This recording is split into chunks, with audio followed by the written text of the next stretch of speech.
It's amazing how I can come back from a night walk in the early morning hours and feel completely energized by just what I've seen and experienced, and just the art and the creativity. And no question, there's immense suffering. There's mental behavioral challenges. There's substance use and abuse. There's all kinds of, it's one great mix of humanity, I'll tell you. But there's so many moments of just power and kindness, and even in the community. I was just walking with somebody as I was talking with him another night walk recently, and he had trouble getting his story out. He was a very nonlinear thinker, probably was suffering with some sort of mental illness. He would sort of go into these long, sort of almost incomprehensible parts of his story, and then circle back to just these little clips of some kind of trauma in his life that he would share, and then he would go back and then another. So it's just like you just had to kind of be with him and let it unfold. And I was talking to him for about 20 minutes, and I was with some students, so they were walking on, and I kind of wanted to stay with the students. I didn't want to maybe if I'd just been on my own, I would have stayed with them for another hour or whatever, but it was kind of like, oh, I've got to kind of walk, but I don't want to totally end this. It seems important. So he picked up some of his stuff, and he was walking along with me as I was kind of keeping my eye on the students and talking with them. And the stuff seemed a little bit bulky, and three people as we were walking called him by name as we walked another couple of blocks. Oh, and I don't want to use his name. I'll say, Brad, that seems kind of heavy. Why don't you put that down? So there was this total sense of community and kindness and looking out for each other that you might not expect or suspect as somebody who's outside of that community, but it's all there. Yeah, it's somehow nothing special, and yet it's everything we've been looking for. There's something about just getting stirred, like, oh, there's some kind of suffering here, and I have a stirring to put my trust in trying to be a little more kind, or trying to be a little more human. And we're kind of all doing the best we can, it seems like, trying to find those little moments of putting our faith, our trust in something, to see if it's something that brings relief and happiness, even in the moment. And I think it's very simple and practical. It's all there. And it's the whole range of humanity, that I can assure you.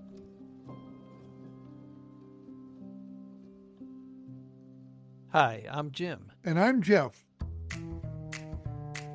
Tonight we're walking after dark, where presence matters most. We're with the San Francisco Night Ministry, a multi-faith community that offers spiritual care on the streets and on the phone without judging or converting, just showing up. They've been doing this since 1964, when a council of local churches first stepped into the night to meet people where they are. And you'll hear how that simple invitation, I'm here with you, still shapes their nightly walks and conversations. Our guest is Reverend Trent Thornley, San Francisco Night Ministry's executive director and a Buddhist Dharma leader who describes these walks as both an inspiration to faith and an expression of faith. He will share stories of listening without agenda, letting the night set the pace, discovering community where you might not expect it. The ministry's signature ritual is the annual reading of names to honor neighbors who died while unhoused. It's a practice of bearing witness that echoes our three tenets and a doorway into taking action right where you live. This is not an interview. It's a field note on compassionate presence and how you can bring it home. And so, it started out from a council of churches, local Protestant churches that got together and wanted to do something collectively. They had a couple of different ministries, the night ministry just being one of them. And it was never about converting or judging or anything like that. It was just about going out on the streets, providing some basic needs, some referral services, and then just being a loving presence for people. So that's really what it's been about from the beginning. We're standing on the shoulders of many, many, many, many years, decades of the ministers going out and being known in the community as people who are not judging, we're not converting. It's just an invitation. It's just an invitation. And I've had people walk up to me on the street and right away, Pastor, I'm so glad you're here. My mother passed away 3 weeks ago, and I haven't had a chance to process that grief. I'm so glad you're here. Immediately an invitation to come into a different kind of conversation and relationship.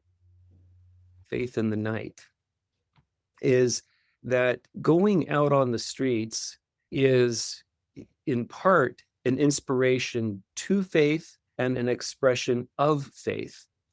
It's an inspiration to faith and an expression of faith.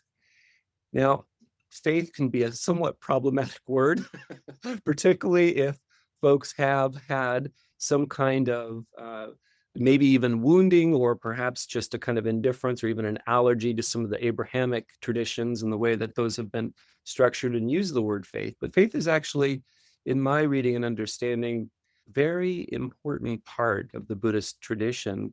And in the early tradition, particularly, faith is the beginning of the path. Faith is the very first thing that happens, the very first stirring that gets one onto the noble search, which is the sutta I'm talking about, the noble search sutta. That sutta is one of the stories of the Buddha's journey to awakening, and it's thought by many scholars to be the oldest story of the Buddha's awakening in existence. The sutta does this whole arc of taking you through the Buddha starting out on the search for the deathless, the early tradition's word for that end of suffering. And it goes all the way through awakening. And then after he awakens, sits in repose and sort of thinks, this is going to be way too much trouble to try to explain to anybody else. So I think I'll just hang out here. And then Brahma comes to him and says, no. There are many beings with just a little bit of dust in their eyes who would benefit from you teaching the truth. And so the Buddha then says, open are the doors to the deathless. Let them who have ears show their faith. Those are the words he speaks as he then moves down back into the world to try to find somebody who will understand this teaching. So he moves from a state of awakening and enlightenment into the world through compassionate action. And just as a funny aside, the first person he meets is on the road, and he sort of pronounces that he's awakened, and he does it all in this prose and this flowery language, and the person sort of chuckles and says, yeah, okay, whatever, buddy, and walks on. So that's the first person the Buddha meets in the sutta, but then eventually comes back to the 5 bhikkhus, the 5 monks that he was practicing with earlier on. And actually, it's through their earlier friendship that he stirs faith in them to listen to him. He says, have I ever talked as if I was enlightened before? I've never talked this way before. You got to at least give me a chance, basically, is what he says, and they do. And he transmits, thus setting the wheel of the Dharma in motion.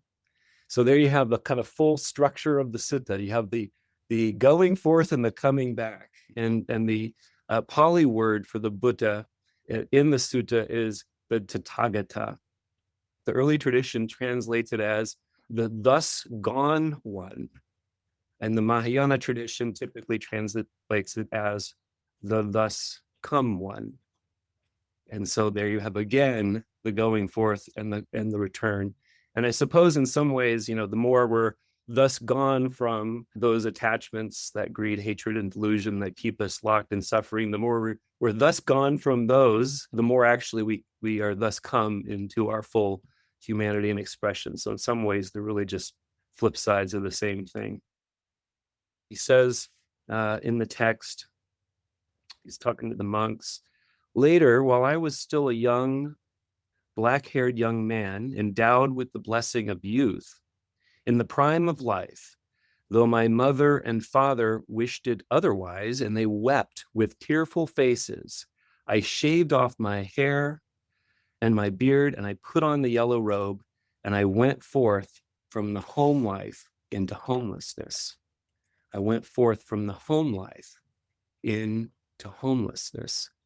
And so there we have one of the root metaphors of the Buddhist path is going forth into homelessness.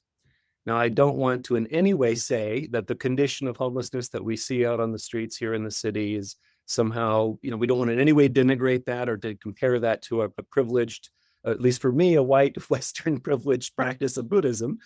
But there's something deep here in that the going forth into homelessness is a way of moving out of that which we are attached to, shedding our attachments in the world. And actually, early tradition monks continue to shed their attachments and put on the saffron robe and pick up a beggar's bowl and actually only can receive food and sustenance from the generosity of others.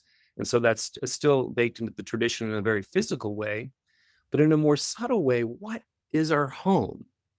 What is our home?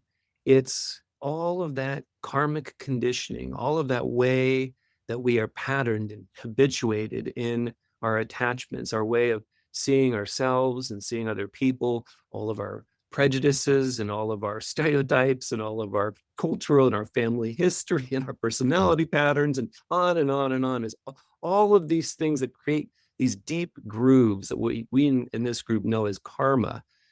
That karma is our refuge. It's our home in the early Buddhist tradition.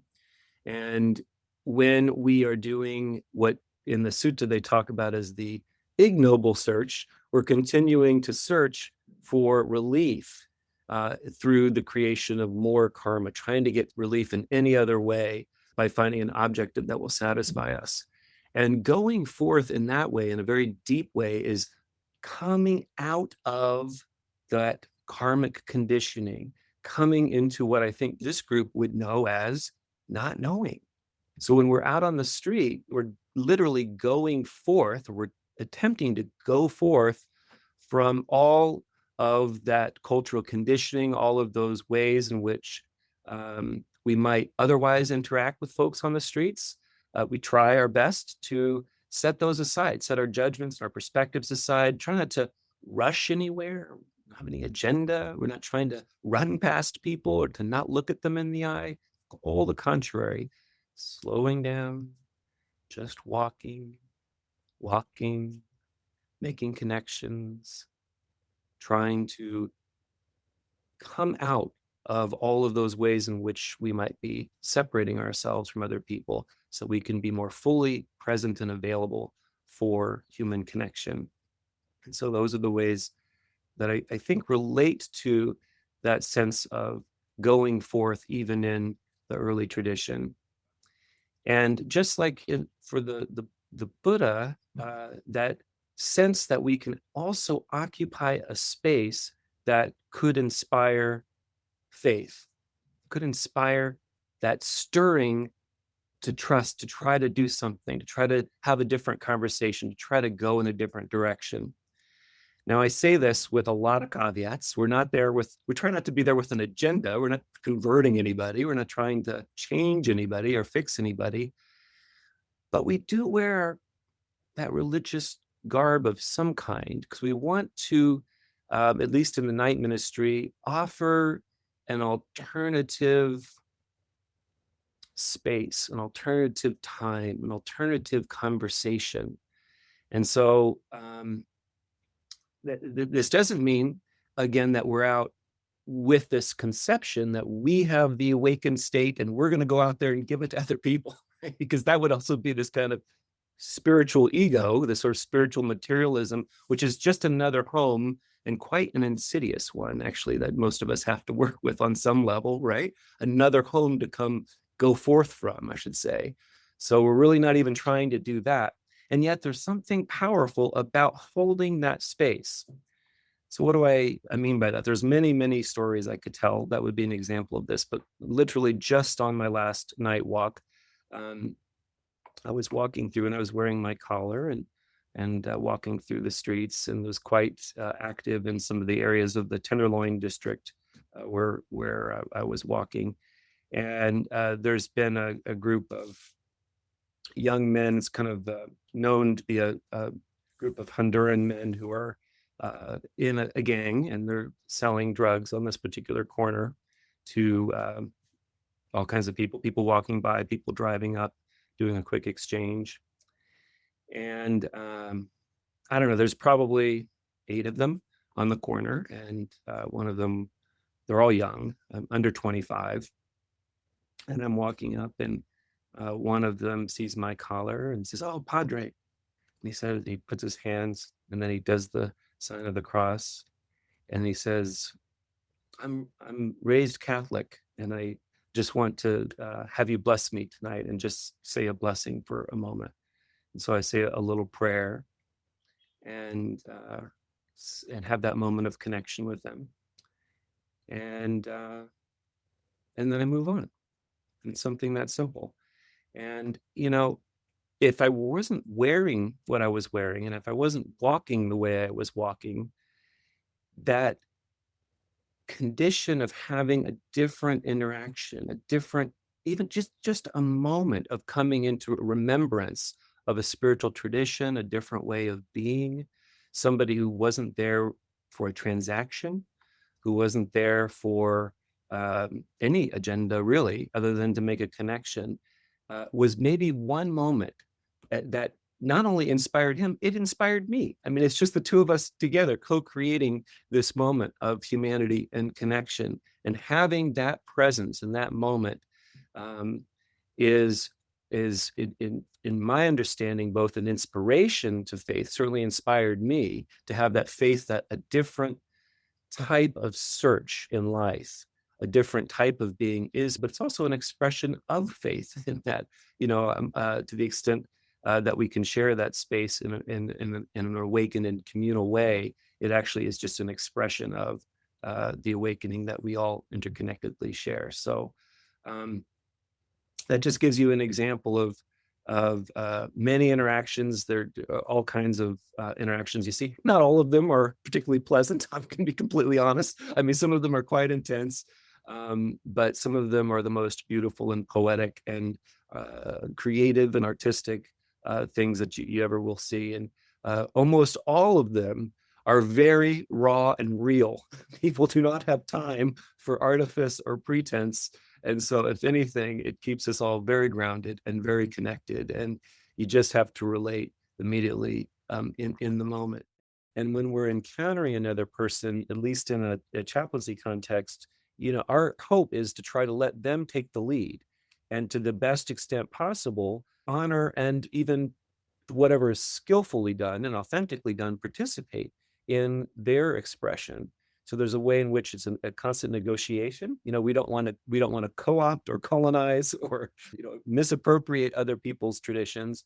But if there's a way that we can make a connection and be in presence with each other, both with our own individual particularity, but our own tradition as well, which has its own stream and energy and transmission and power to it, to be present in those spaces with all of those things, the individual, the group transmission, and of course the great one truth, I think is really the walk. What stays with me is how the night invites us to slow down, drop our agendas, and simply be with one another. And how a small practice, walking, listening, reading names, can become a community's heartbeat. If this stirred something in you, visit our Taking Action page and find a way to serve in your own hometown. Organize or join the longest night vigil, start a listening circle, or support a local care line. And explore San Francisco Night Ministry's work, including their community night walks to spark ideas for your place. Thanks for spending time with us on the Peacemakers Podcast. If you enjoyed this, please subscribe and consider supporting Zen Peacemakers as a paying subscriber or member. Learn more at www.zenpeacemakers.org. Till then, may your evening walks be kind and your presence a refuge. The Peacemakers Podcast is a production of Zen Peacemakers, an international organization whose mission is to realize our oneness and relieve suffering through contemplative social action. You can find the full video recording of this podcast and more at www.zenpeacemakers.org and go to our media library.